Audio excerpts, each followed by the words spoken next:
Friends, మీకు ముక్కు మరియు గొంతులో అధికంగా మ్యూకస్ చేరిపోయిందా? తరచుగా గొంతు పాడవుతూ ఉంటుందా?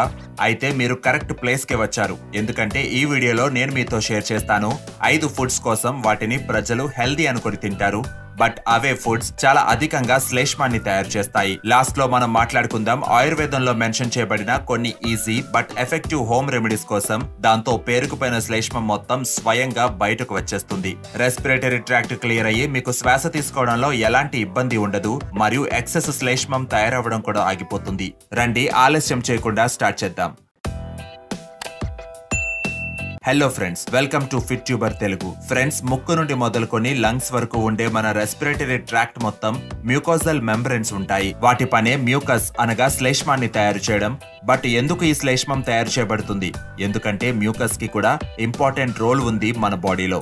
మ్యూకస్ ఒక స్టికీ జెల్ లైక్ సబ్స్టెన్స్ అవ్వడం చేత ఇది బయట pollutants, germs, dust, virus and బ్యాక్టీరియాలను ఈజీగా ట్రాప్ చేసి వాటిని లంగ్స్ యొక్క సెన్సిటివ్ టిష్యూ వరకు చేరనివ్వవు. అందుకే మీరు ఏదైనా పొల్యూషన్ లేదా డస్ట్ ఉన్న ఏరియాలోకి వెళ్ళినట్లయితే తుమ్ములు వస్తాయి. ఈ డస్ట్ పార్టికల్స్ మ్యూకస్ ద్వారా బయటకు వచ్చేస్తాయి. బేసికల్లీ మ్యూకస్ మన బాడీలో ఒక ఫిల్టర్ లాగా ఉంటుంది. ఇది ఫారెన్ పార్టికల్స్ ని లోపలకు చేరనివ్వదు. ఓకే, ఇప్పుడు తెలుసుకున్నాం శ్లేష్మం ఎందుకు అవసరమో. బట్ ప్రాబ్లం ఎప్పుడు వస్తుందంటే ఇదే శ్లేష్మం బాగా ఎక్కువగా తయారైనప్పుడు. మీరు గమనించే ఉంటారు, కొంతమందికి తరచుగా జలుబు వస్తూ ఉంటుంది, లేదా తరచుగా గొంతును సరిచేసుకుంటూ ఉంటారు. ఇలా అధికంగా శ్లేష్మం తయారవడం వల్ల మీటింగ్స్ లో ఆక్వర్డ్ గా ఉండొచ్చు, లేదా మీకు ఊపిరి తీసుకోవడంలో ప్రాబ్లం రావచ్చు, మరియు రాత్రిళ్ళు నిద్ర కూడా సరిగా రాకపోవచ్చు. ఇలాంటి టైంలో సిట్రసిన్ వంటి యాంటీ అలర్జిటిక్ టాబ్లెట్స్ తీసుకోవడం వల్ల ఈ సిమ్టమ్స్ కొద్దిసేపు సప్రెస్ అయినప్పటికీ ప్రాబ్లం సమూలంగా తగ్గదు. మ్యూకస్ మన బాడీలో రైట్ అమౌంట్ లోనే తయారవడానికి మీరు ముందుగా కొన్ని ఫుడ్స్ ని మీ డైట్ నుండి బయటకు పంపాలి. అవి అధికంగా శ్లేష్మాన్ని తయారు చేస్తాయి కాబట్టి. మరొకటి, మీరు ఒక ఆయుర్వేదిక్ రెమెడీ హెల్ప్ తీసుకొని తీరాలి. అవి ఈజీ అండ్ రిజల్ట్ కూడా చాలా బాగుంటుంది. చాలా మందికి మేబీ ఇది తెలియకపోవచ్చు. అదేంటంటే ఏ ఫుడ్స్ నైతే హెల్దీ అనుకుంటామో అవే అధికంగా శ్లేష్మం తయారవడానికి కారణం కావచ్చు. రండి మాట్లాడుకుందాం 5 కామన్ ఫుడ్స్ కోసం బాడీలో అధికంగా శ్లేష్మాన్ని తయారు చేసేవి. నంబర్ 5లో ఉన్నాయి అరటిపండు. ఫ్రెండ్స్, మీరు గమనించే ఉంటారు, ఎక్కువగా జలుబు మరియు దగ్గు కలిగినప్పుడు అరటిపండును తినొద్దని చెప్తారు. ఎందుకంటే మనం అరటిపండు తిన్నప్పుడు బాడీలో హిస్టమైన్ అనే ఒక కెమికల్ ప్రొడ్యూస్ అవుతుంది. అది మ్యూకస్ ప్రొడక్షన్ ని ట్రిగ్గర్ చేస్తుంది. మీరు అరటిపండు తినొచ్చు, బట్ మీకు ఎక్కువగా శ్లేష్మం తయారవుతుంది. సో సైనస్, జలుబు వంటివి ఉన్నప్పుడు అరటిపండును కొద్ది రోజులు తినకండి, లేదా అరటిపండుపై మిరియాల పొడిని యాడ్ చేసుకుని తినండి. దీంతో మీకు అధిక శ్లేష్మం నుండి చాలా వరకు ఉపశమనం కలుగుతుంది. నంబర్ 4లో ఉంది పెరుగు. ఫ్రెండ్స్, డైరీ ప్రొడక్ట్స్ ఎక్కువ శ్లేష్మాన్ని తయారు చేస్తాయి అనేది ఫ్యాక్టే, ఎస్పెషల్లీ పెరుగు. ఆయుర్వేదంలో పెరుగుని కఫ్కారి లేదా అభిష్యంది అని అంటారు. కఫ్కారి అవడం చేత ఇది శ్లేష్మాన్ని ఎక్కువగా తయారు చేస్తుంది. అభిష్యంది అంటే సూక్ష్మ నాడులను బ్లాక్ చేసేది అని అర్థం. అందుకే మీకు ఆల్రెడీ శ్లేష్మం అధికంగా ప్రొడ్యూస్ అవుతూ ఉండి ఊపిరి తీసుకోవడంలో ప్రాబ్లం ఉన్నా అలాంటి కేసులో మీరు పెరుగును స్టాప్ చేయాల్సిన అవసరం ఉంది. మీరు కొన్ని రోజులు పెరుగు, బటర్ మరియు మయోనైస్ వంటి హెవీ మిల్క్ ప్రొడక్ట్స్ ని మీ డైట్ నుండి కట్ చేసుకోండి. కుదిరితే పాలను కూడా పసుపు మరియు మిరియాలను యాడ్ చేసుకుని త్రాగండి. పెరుగును తినాలి అనుకుంటే మధ్యాహ్నం మాత్రమే తినండి. రాత్రిళ్ళు పూర్తిగా అవాయిడ్ చేయండి. ఇక మధ్యాహ్నం కూడా మీరు పెరుగును రైతా రూపంలో తీసుకోవడం బెటర్, లేదా ప్లెయిన్ పెరుగును కూడా తీసుకోవచ్చు, బట్ అందులో సాల్ట్ మరియు మిరియాలను యాడ్ చేసి కొద్ది మోతాదుల్లోనే తీసుకోండి. నెంబర్ 3లో ఉంది బ్రెడ్.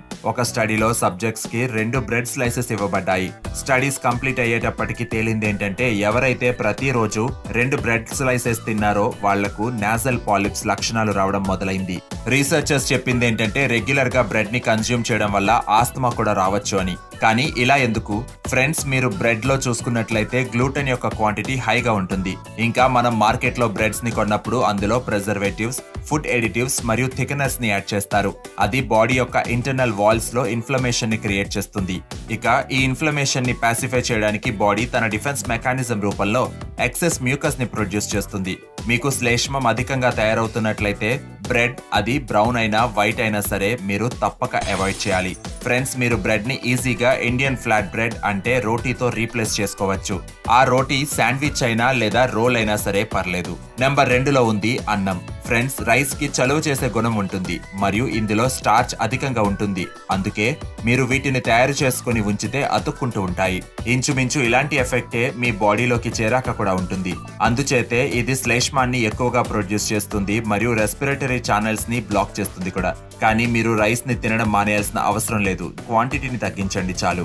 ఇంకొక ఇంపార్టెంట్ విషయం ఏంటంటే, మీరు ఎప్పుడు రైస్ ని వండినా అందులో బిర్యానీ ఆకు, నల్ల మిరియాలు, లవంగాలు మరియు దాల్చిన చెక్క వంటి గరం మసాలాస్ ని యాడ్ చేసుకున్నట్లయితే రైస్ వల్ల వేడి చేసి లోపల పేరుకుపోయిన మ్యూకస్ బయటకు వచ్చేస్తుంది. ఫ్రెండ్స్, మీకు చాలా అధికంగా శ్లేష్మం తయారవుతున్నట్లయితే మీకు శనగపిండి చాలా హెల్ప్ఫుల్ దినుసు.